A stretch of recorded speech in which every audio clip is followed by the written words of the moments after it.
بسم الله الرحمن الرحيم الحمد لله رب العالمين والصلاة والسلام على أشرف الأنبياء والمرسلين خاتم النبيين مولانا ومولى الثقلين جد الحسن والحسين أبو القاسم مصطفى محمد اللهم صل على محمد وآل محمد الذين الطاهرين المعصومين المظلومين أما بعد فقد قال الله بسم الله الرحمن الرحيم ذكر قريبا إلا صلوات محمد اللهم صل على محمد وآل محمد. حضرات گرامی قدر برادران ملت اسلامیہ بندگان توحید و عاشقان رسول و آل رسول مولا آپ سبھی کے جذبہ ایمانی کو زندہ و سلامت رکھے. فرش اعلیٰ مسلسل بچھا ہوا ہے، آپ لوگ مجلس سے سماعت فرما رہے ہیں اور آپ لوگوں کا اس فرش حسین پر آ جانا یہ آپ کا خود کا کمال نہیں ہے، یہ آپ کے خود کی طاقت نہیں ہے، یہ فاطمہ زہرا کی دعا کا اثر ہے کہ ہم آپ اس فرش حسین تک چلے آ رہے ہیں. اگر فاطمہ زہرا کی دعا نہ ہوتی تو اس قوم کو نہ اٹھنے بیٹھنے کا سلیقہ معلوم ہوتا، نہ کسی چیز کی تمیز ہوتی. یہ صرف ذکر حسین کا کمال ہے، یہ آج شیعت کا وجود بچا ہوا ہے. ایک مرتبہ صلوات پڑھی محمد اللهم صل على محمد وآل محمد. اگر یہ مجلس نہ ہوتی تو شیعت کا وجود بھی دکھائی نہیں دیتا. اتنے اس وقت میں بہت سارے امام بارگاہوں میں مجلسیں ہو رہی ہیں اور بہت سارے مجمع اکٹھا ہوئے ہوں گے، اور میں آپ کو یہ بتاتا چلوں کہ اتنے سارے مجمع کو گناہ سے روک لینا، کسی کی غیبت نہ کرنا. اس فرش مجلس پہ آپ جب بھی آئیں گے نہ آپ گناہ کریں گے، نہ گناہ کے بارے میں سوچیں گے، نہ کسی کی چغلی کریں گے، نہ غیبت کریں گے، نہ جھوٹ بولیں گے، نہ غیبت کریں گے، نہ جھوٹ بولیں گے. یہ ان سب ساری برائیوں کو روک لینا صرف یہ ذکر حسین کا ہی کمال ہے. ایک بار صلوات پڑھی محمد اللهم صل على محمد وآل محمد. ہم اگر کوئی گناہ نہیں کر رہے ہیں اس فرش پہ آ کے تو یہ حسین کا ہی کمال ہے. اور ایک اور کمال میں آپ لوگوں کو بتاتا چلوں کہ جو بھی حسین کی مجلس میں آتا ہے وہ کچھ نہ کچھ اپنے ہاتھوں میں لے کے جاتا ہے، اور یہ اس لیے لے کے جاتا ہے تاکہ زمانے کو یہ پتہ چلے کہ یہ لوٹنے والی قوم نہیں ہے، یہ بانٹنے والی قوم ہے. یہ لوٹنے والی قوم نہیں ہے، یہ بانٹنے والی قوم ہے. ایک کروڑ صلوات پڑھی اللهم صل على محمد وآل محمد.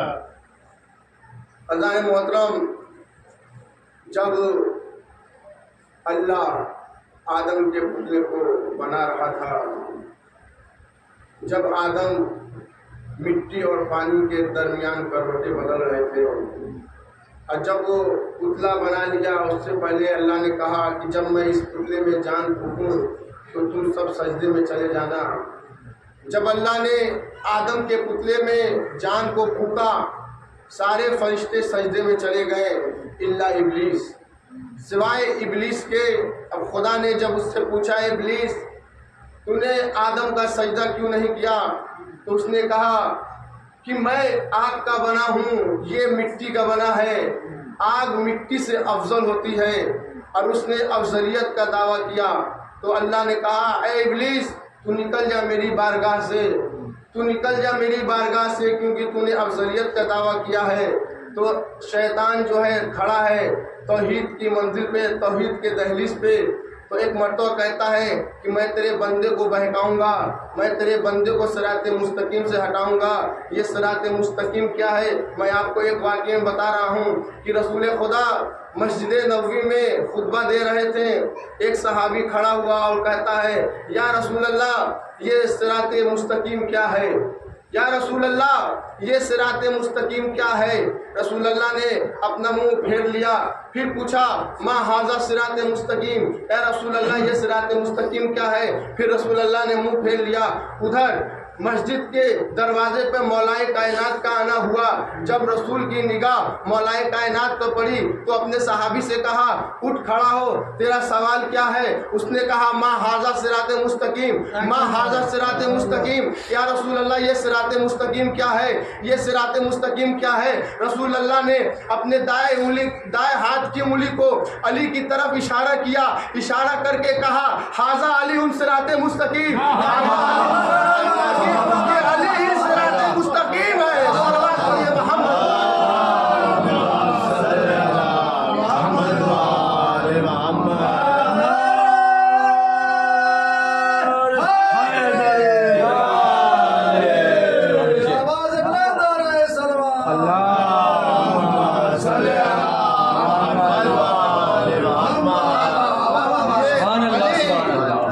مستقیم ہے۔ اب مجھے جملہ کہنے دیجئے کہ شیطان نے بھی صراط مستقیم سے بھٹکانے کے لیے کہا تھا، صراط مستقیم سے ہٹانے کے لیے کہا تھا۔ اب مجھے بات سمجھ میں آ گئی، شیطان بھی لا الہ الا اللہ کا منکر نہیں ہے، وہ بھی علی ولی اللہ کا منکر ہے۔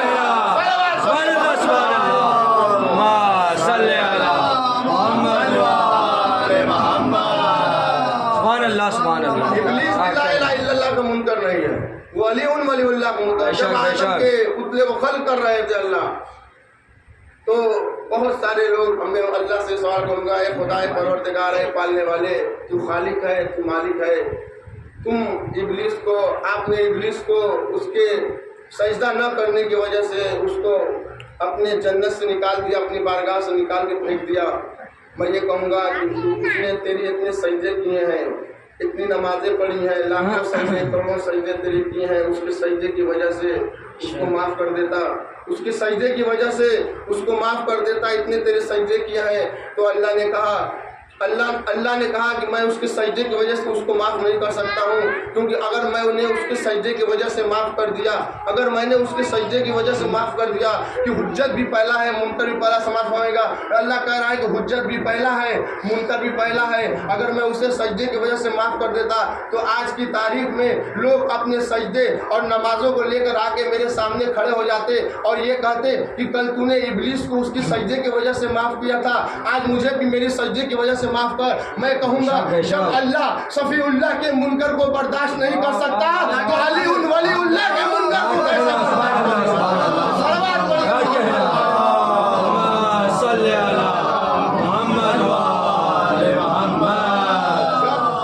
اللہ صفی اللہ کے منکر کو برداشت نہیں کر سکتا تو علی ولی اللہ کے منکر کو کیسے برداشت کرے گا؟ ایک منکر عرش پہ ابلیس، دوسرا منکر فرش پہ حارث۔ غدیر کا میدان ہے، مولائے کائنات اور رسول خدا نے مولائے کائنات کو اپنے دونوں ہاتھوں پہ اٹھا کے کہا من کنتم مولا ہو فہذا علی مولا، جس کا میں مولا اس کے علی مولا، جس کے میں مولا اس کے علی مولا۔ اور حارث نے کیا کیا تھا غدیر کے میدان میں؟ حارث نے کہا تھا کہ اگر یہ اللہ کی طرف سے ان کا ولایت کا اعلان ہے تو اللہ سے کہو کہ پتھر نازل کرے، اللہ سے کہو کہ پتھر نازل کرے، کیونکہ اس کو کچھ لوگوں نے چڑھا بڑھا کے اس کو بھیجا تھا کہ تم جاؤ اور علی کی ولایت کا انکار کرو، تم جاؤ علی کی ولایت کا انکار کرو۔ اس نے پوچھا کیوں؟ اگر میں نے ولایت کا انکار کیا تو ہمارے اوپر عذاب آ جائے گا۔ تو کہا کہ نہیں، عذاب نہیں آئے گا۔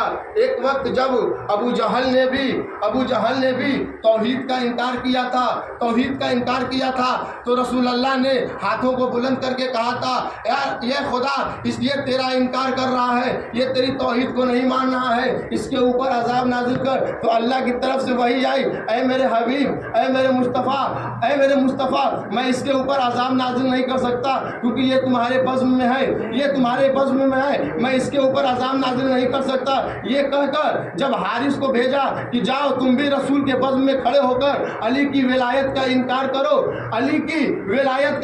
کرو، تمہارے اوپر بھی عذاب نازل نہیں ہوگا، یہ بیوقوف جا کر رسول کی بزم میں کھڑا ہو گیا اور کہا کہ اگر یہ ولایت اللہ کی طرف سے آئی ہے تو اللہ سے کہو میرے اوپر عذاب نازل کرے۔ ابھی یہ کہہ رہا تھا کہ ایک پتھر آیا حارث کے سر پر لگا، حارث جو ہے گھوڑے کے چبائے ہوئے بھوسے کی طرح وہیں پہ گر گیا۔ رسول اللہ نے